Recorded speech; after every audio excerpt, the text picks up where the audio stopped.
사랑하는 성도님들, 오늘도 이렇게 함께 하나님의 말씀 앞에 나아오신 여러분을 진심으로 환영합니다. 혹시 이런 생각 해보신 적 있으십니까? 내가 이렇게 열심히 살아왔는데 왜 이렇게 허무할까? 이렇게 많은 것을 이루었는데 왜 마음은 여전히 텅 빈 것 같을까? 나는 누구이며 어디서 왔고 어디로 가는 것일까? 저는 지난주에 한 권사님을 만났습니다. 70평생을 열심히 사셨습니다. 자녀들 다 키우시고 손주들도 잘 크고 있습니다. 그런데 그 권사님께서 이렇게 말씀하시더군요. 목사님, 저는 이제 무엇을 위해 사는지 모르겠어요. 자식들은 다 컸고 이제 저는 쓸모없는 사람이 된 것 같아요. 믿음의 가족들이여, 이것이 바로 오늘 우리가 함께 나눌 말씀의 시작점입니다. 하나님께서는 창세기 3장 19절에서 이렇게 말씀하십니다. 너는 흙이니 흙으로 돌아가리라. 이 말씀이 저주처럼 들리십니까? 아닙니다. 이것은 우리에게 주시는 가장 큰 축복의 열쇠입니다. 오늘 저는 여러분과 함께 이 말씀을 통해 4가지 놀라운 진리를 나누고자 합니다. 우리가 흙에서 왔다는 사실이 주는 겸손의 은혜, 비움이 가져오는 충만의 역설, 돌아감의 의미가 주는 소망, 그리고 그 안에서 발견하는 참된 자유입니다. 이 4가지 진리가 여러분의 삶을 완전히 새롭게 할 것입니다. 그럼 함께 시작해 보겠습니다. 첫 번째로 우리는 흙에서 왔다는 사실을 기억해야 합니다. 이것이 바로 진정한 겸손의 시작입니다. 사랑하는 성도님들, 우리는 언제 교만해집니까? 내가 무언가를 이루었을 때입니다. 내가 다른 사람보다 나을 때입니다. 내가 인정받을 때입니다. 그런데 성경은 우리에게 놀라운 진실을 말씀하십니다. 창세기 2장 7절을 보십시오. 여호와 하나님이 땅의 흙으로 사람을 지으시고 생기를 그 코에 불어넣으시니 사람이 생명이 되니라. 우리의 시작이 무엇입니까? 흙입니다. 먼지입니다. 아무 가치 없는 티끌입니다. 그런데 하나님께서 그 흙에 생기를 불어넣으셨습니다. 여기서 생기라는 히브리어 단어는 네샤마입니다.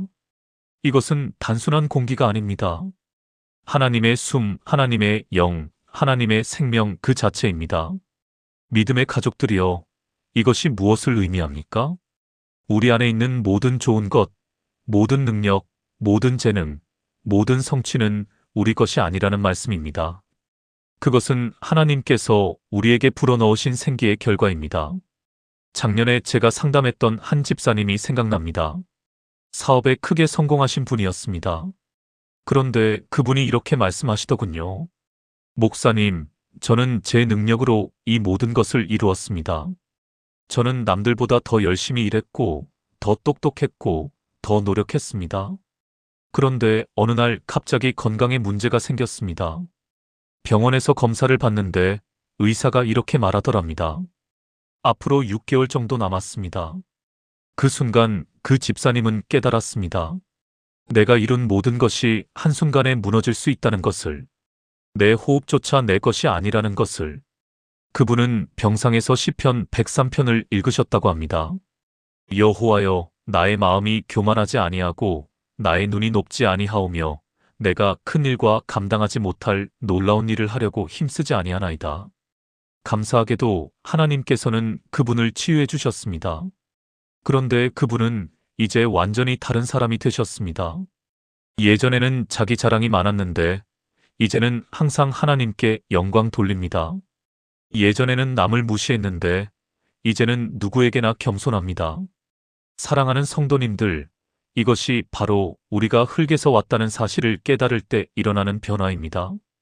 야고보서 4장 6절은 이렇게 말씀합니다.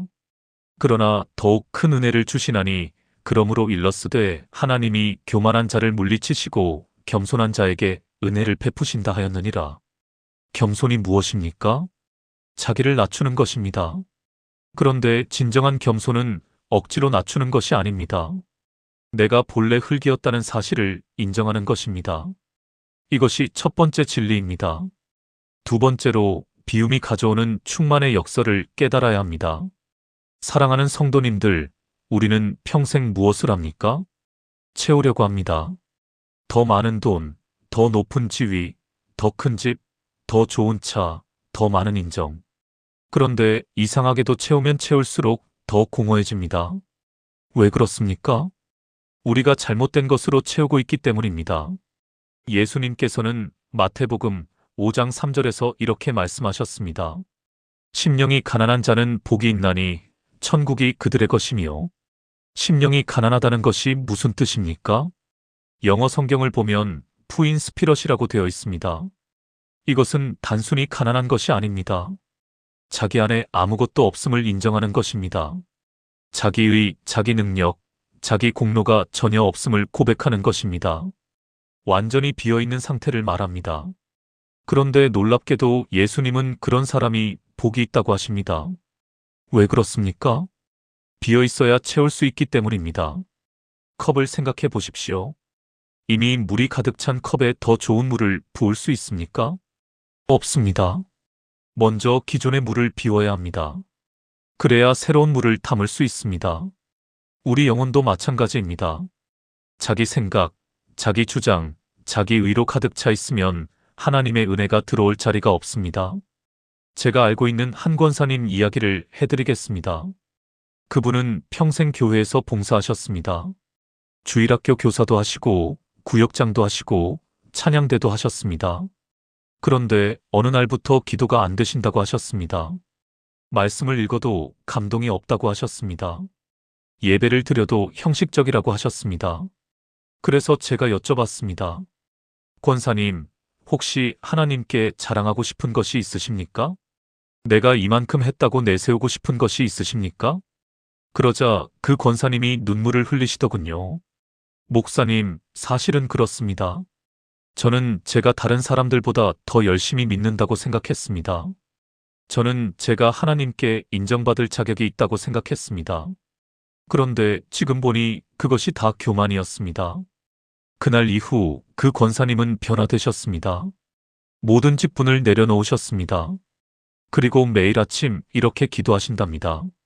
하나님, 저는 아무것도 아닙니다. 저는 먼지요 티끌입니다.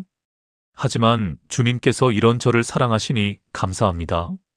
그랬더니 놀라운 일이 일어났습니다. 기도가 다시 살아났습니다. 말씀이 새롭게 들렸습니다. 예배가 은혜로워졌습니다. 비우니까 하나님께서 채워주셨습니다. 사도 바울은 빌립보서 3장 7절과 8절에서 이렇게 고백합니다. 그러나 무엇이든지 내게 유익하던 것을 내가 그리스도를 위하여 다해로 여길 뿐더러 또한 모든 것을 해로 여김은 내 주 그리스도 예수를 아는 지식이 가장 고상하기 때문이라. 바울은 자신이 가진 모든 것을 배설물처럼 여겼습니다. 그가 가진 학벌, 혈통, 율법에 의해 모든 것을 쓰레기로 여겼습니다. 왜 그렇습니까? 그리스도를 얻기 위해서입니다.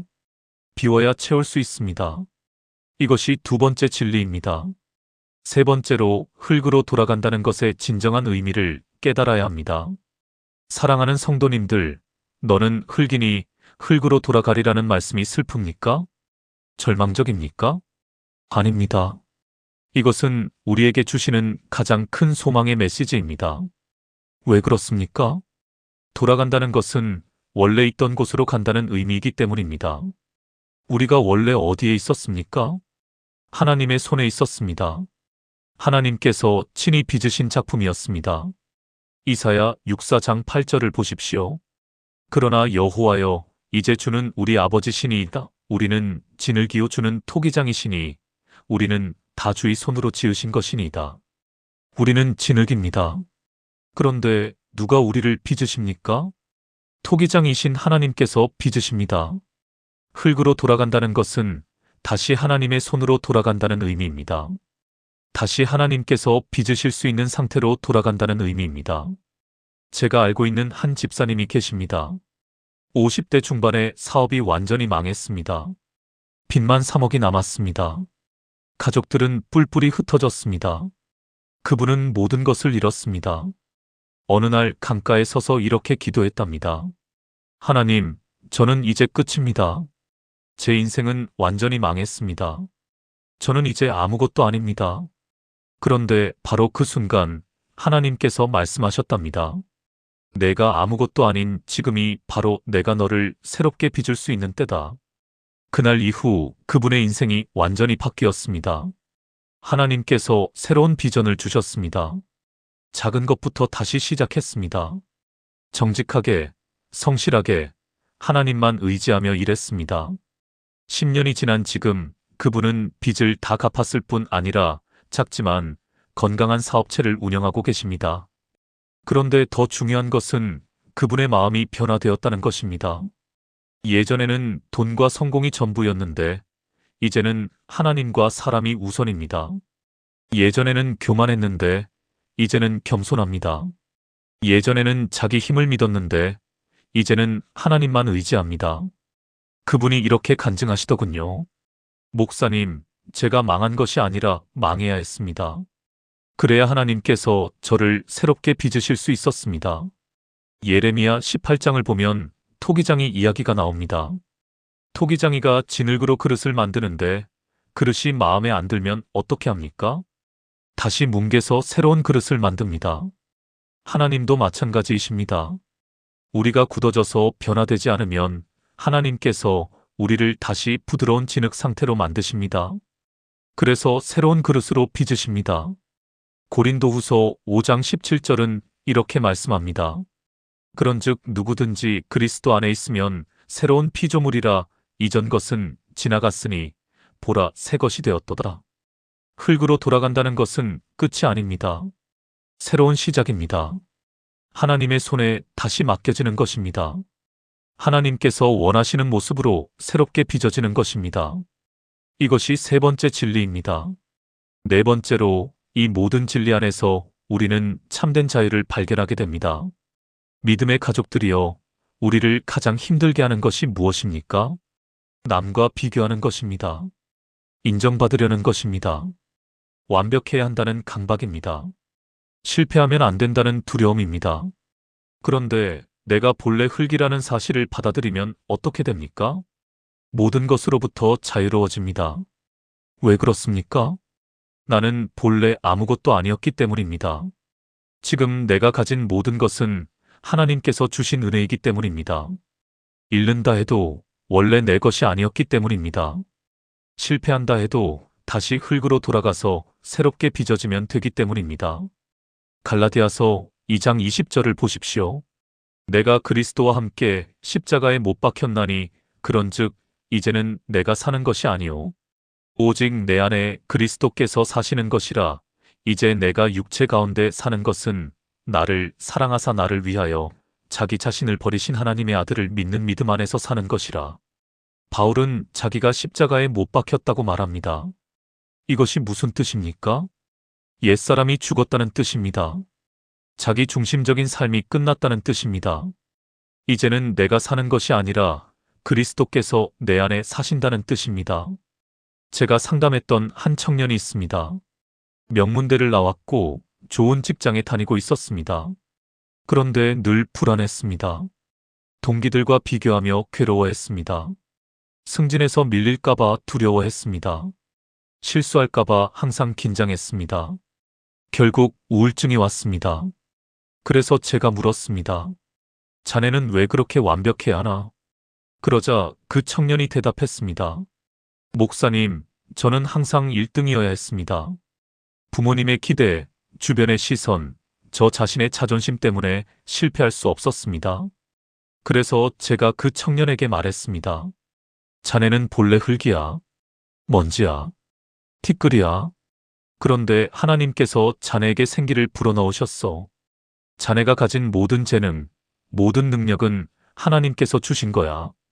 잘해도 하나님의 영광이고 못해도 괜찮아. 왜냐하면 자네는 본래 먼지였으니까. 다시 흙으로 돌아가서 하나님께서 새롭게 빚으시면 돼.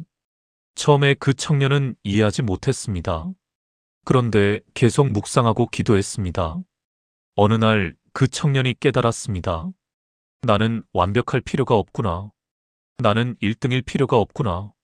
나는 그저 하나님께서 빚으신 그릇이구나. 하나님께서 나를 사용하시면 되는 거구나. 그날 이후 그 청년은 완전히 변화되었습니다. 일은 여전히 열심히 하지만 결과에 연연하지 않습니다. 동기들과 비교하지 않습니다. 실수해도 괜찮습니다. 다시 배우면 됩니다. 왜냐하면 자기가 본래 흙이었다는 사실을 받아들였기 때문입니다. 요한복음 8장 32절을 보십시오. 진리를 알지니 진리가 너희를 자유롭게 하리라. 진리가 무엇입니까? 내가 본래 흙이라는 사실입니다. 모든 것이 하나님의 은혜라는 사실입니다. 잃어도 괜찮고 실패해도 괜찮다는 사실입니다. 다시 하나님께서 빚으시면 된다는 사실입니다. 이 진리가 우리를 자유롭게 합니다.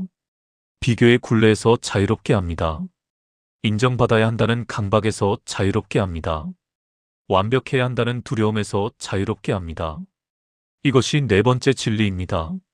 사랑하는 성도님들, 오늘 우리가 함께 나눈 네 가지 진리를 다시 한번 정리해 보겠습니다. 첫째, 우리는 흙에서 왔습니다. 이것을 인정하는 것이 진정한 겸손의 시작입니다. 둘째, 비워야 채울 수 있습니다. 심령이 가난한 자가 복이 있습니다. 셋째, 흙으로 돌아간다는 것은 끝이 아니라 새로운 시작입니다. 하나님께서 우리를 새롭게 빚으시는 과정입니다. 넷째, 이 모든 진리가 우리를 자유롭게 합니다. 비교, 인정, 완벽의 굴레에서 벗어나게 합니다. 이 네 가지 진리가 여러분의 삶을 완전히 새롭게 할 것입니다. 지금 여러분은 어떤 상황에 계십니까? 혹시 교만해져 있지는 않습니까? 내 능력, 내 힘을 자랑하고 있지는 않습니까? 그렇다면 오늘 이 말씀을 기억하십시오. 너는 흙이니 흙으로 돌아가리라. 혹시 너무 많은 것으로 채워져 있지는 않습니까? 자기 생각, 자기 주장, 자기 의로 가득 차 있지는 않습니까? 그렇다면 오늘 비우십시오. 하나님께서 채워주실 것입니다. 혹시 실패했습니까? 모든 것을 잃었습니까? 절망하지 마십시오.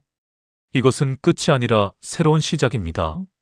하나님께서 여러분을 다시 빚으실 것입니다. 혹시 비교와 인정과 완벽의 굴레에 매여 있습니까?